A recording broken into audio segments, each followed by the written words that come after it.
Thank. After making the playoffs, ending a little stretch without the Mavs being in the playoffs, what do you see as next steps for this team?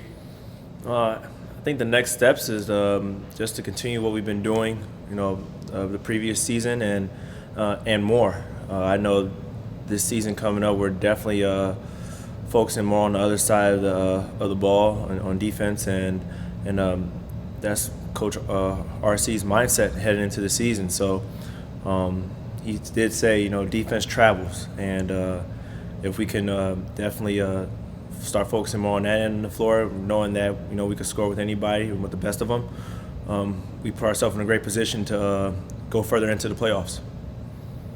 And along those same lines with that next steps idea, what do you see as those for Luka? No, Luka's just got to continue doing what he's doing. He's our floor general. There's nothing much to be said, about his play. He's going to carry this team, and we all know that. It's our job, as his teammates, to make his job a lot easier out there on the floor. Okay, Brad. Hey Tim, good to see you again. Nice to see you. You guys added some players last week, in the past couple of weeks, and some of them you've played against. Mm-hmm. What is your kind of takeaway about what those additions might mean to you guys on the floor? I just wanted to say thanks, to the guys that left. Everybody built a great relationship with those guys. Courtney, J. Jack, Seth, you name them, the line, you name them. Those guys definitely played a valid role in us getting back into the playoffs and putting this franchise back in the playoff picture. So thanks to those guys, and those relationships will never be forgotten. But the new guys that came in, they're hungry. They're hungry. They're excited. Jay, Rich, and James, I've known them for a while now, and just being the off season back at home in Miami and them playing for Miami Heat, playing against those guys at open gym, open runs, previous years. Those guys, they're talented ball players, not only on offensive end, but definitely on defensive end, and they're going to bring that tenacity and that fire and that drive that we're definitely going to need moving forward.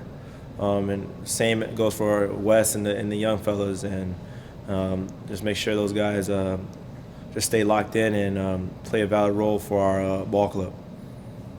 Appreciate it. Thank you. No doubt. Okay, Dwayne.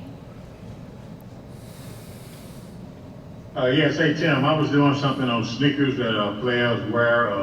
What went into your line of thinking when you decided which sneaker company to go with, and how many pairs of sneakers do you think you wear during the course of the season? Well, just to answer the first part of the question, I think it was a no-brainer for me, to go to the Jumpman brand. It's just a classy brand, and it's only a select few that get that honor and that opportunity, to put on that Jumpman logo and represent it to the best of your abilities. So it's just an honor and privilege just to be able to do that. And I would say throughout the course of the season, I try not to wear the same shoes probably no more than 4 or 5 times in a game, just because it's so much, pounding and so much break down into the shoe, because you're playing so many minutes and then you're practicing in them and then traveling with them. So just try to make sure I play with a fresh pair, and it feels good to go out there and have that ability, to put on fresh sneakers, every game, and having that opportunity to do so. So just a privilege and an honor. I know your dad was a Nike athlete. How much influence do he have on you as far as you stand with the Nike brand? It was hard. At first I was with Michigan, and Michigan was Adidas at the time when I was in school. So just going into the league, still having that relationship with the Three Stripes, I just continued on with that in my rookie year and the next 3 years after that. And then it was just time for me. I wanted to go back to the roots and where my pops was and how he what he played in, and Nike and Jordan, and all that type of family here and there. I mean, they're different. They're really different, and so don't say the Nike brand. Let's say the Jumpman brand from here on out. Okay, Coop. Hey, Tim, how you doing? You talk about how the whole concept defense travels, and that's where you guys have to get better at. Yeah. How does that translate? What does that look like to us as we're watching you compared to what we've seen in the past? 'Cause everybody talks about it. Yeah. But obviously, it's not doing it.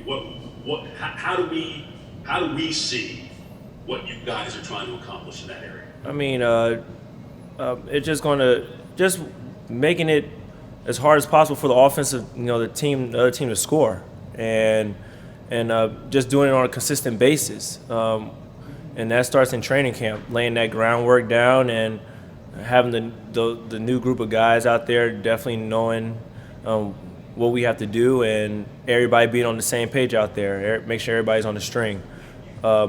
Also, communication. Communication is definitely key. While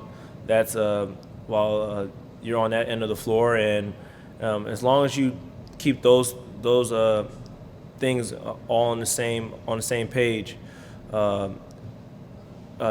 everything should fall into place. But you have to have that edge. You have to have that desire and that want, to do so. Okay, Eddie.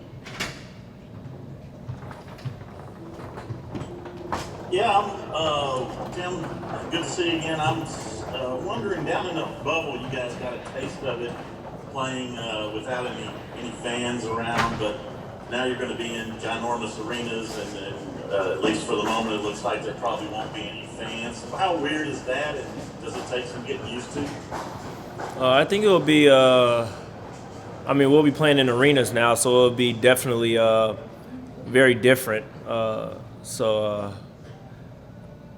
In that sense, but I think just playing in the bubble definitely gave that third of the NBA, a little bit of an edge, just knowing how everything was played out and how everything was going. But for the most part, at the end of the day, it's basketball. So it doesn't matter what venue, where you play at. You could treat it as open gym. Open gym, you play in empty gyms, empty spaces with no fans anyway. So if you just have that type of mindset going into it, you'll be able to manage and be able to succeed. Thanks. No problem. Okay, Jessica. Hey, Tim. How did you go about training and get ready for this season with the obvious obstacles of a pandemic, the short off season, and not even knowing when the season would actually restart? Just after the season, just took a week and a half, 2 weeks off, and got right back into it. Making sure that my diet was very, very strict, and I didn't get lazy on that, and just staying in the weight room and staying up on conditioning every day. It was hard not knowing, when you're actually going to be able to go back dealing with the CBA and all that stuff, and et cetera. But if you're out there playing and making sure your body's in shape, you don't have to get ready. You're already ready. So that's the mindset I had, going into this off season, and I'm happy just to be in good shape and ready to get this training camp going. Dana. Yes. Hey, Tim. How are you? Thanks for your time again. Wanted to ask you about how you feel the Mavs are positioned going into this year in terms of the Western Conference and being up there competing with the elite teams and continuing to just move up the standings. Yeah, this is what you live for. Growing up and fulfilling your dream of playing the NBA. You're getting to play on under the bright lights. It's terrible that there's no fans, that's able to attend, but playing on primetime television, especially the first 2 games of the season, right there it shows that, we're up there with the elite, and we have to go out there and perform as an elite team. And everybody talks about trying to get there, and now we're finally there. And you just got to embrace the moment. You got to embrace this time and never take it for granted. So just being able to be in that position, it's amazing and it's a blessing.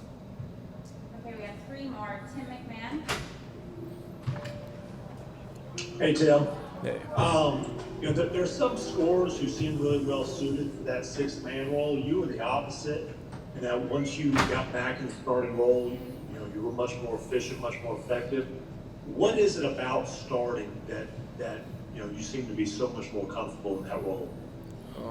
I think it started with just being in Atlanta. When I was in Atlanta, my first starting my first game that I started my second year there was actually against the Mavericks here in Dallas when Kyle Korver got traded to Cleveland. So that right then and there, that just gave me that confidence and that feeling that, hey, I feel like I've worked my tail off just to get to this starting position, and I wanted to stay there. So, it just feels right. You could, but at the end of the day, you can't take it for granted because you could lose at any given moment. So, just continue to work very, very hard, just to stay in that position, and having that knowing in the back of your mind that everything is not guaranteed. It really just keeps you on your toes and keeps you humble. Okay, 2 more. Chris Henderson. Hey Tim, man, congratulations on everything and glad to see you back. Thank you. I know you mentioned the primetime games, and how exciting is it to play on Christmas Day versus the defending champions? And then a follow-up question, with the next generation game, the PlayStation 5 and the Xbox Series X, NBA 2K looks crazy. It looks realistic. Have you seen yourself on the game, and what do you think about that? So, just being able to, play against the defending champs on Christmas Day, that's an awesome and awesome feeling. Like I said, you grow up for these moments, and like you say, you can't take anything for granted. So, just being able to play against those guys is an honor. And, we're gonna go out there and do our best and try to come out with a win. Especially on Christmas Day, primetime game, everybody, the whole world's watching. That's what you live for. And for PS5, Xbox, to be honest with you, I don't really play video games. I don't play video games. When I was a kid, I was always outside. I was always outside playing with my friends and going to the park or, at school, doing after-school activities and stuff like that. So I wasn't really a big stay in the house playing video games type dude. But I have seen graphics and I have seen the difference between the two. PS5 is looking really, really nice. But when I was a kid, I did have Xbox. I had Xbox the whole entire time. The only time I had PlayStation was when my dad was on the cover of Live 98. That's the only time I had PlayStation. All right, Valencia, take us home, please.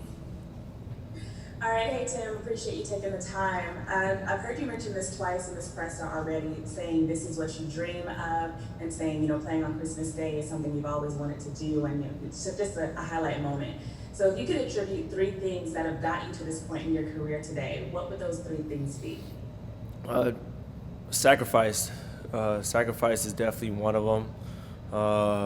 Keeping a close niche circle, group, however you want to call it, and just having that passion, that drive, and that that energy, to go out there and compete at the highest level. I keep on saying it, but you can't take anything for granted. At this point in your career, and all the hard work and sacrifice and everything you put into getting here. So, like I said, it's a blessing, it's an honor, it's a privilege, and I'm just happy to be able to play back on a Christmas Day game. I've played in previous games with the Knicks, so it's gonna be excellent. It's gonna be different, but it's gonna be excellent. It's gonna be fun.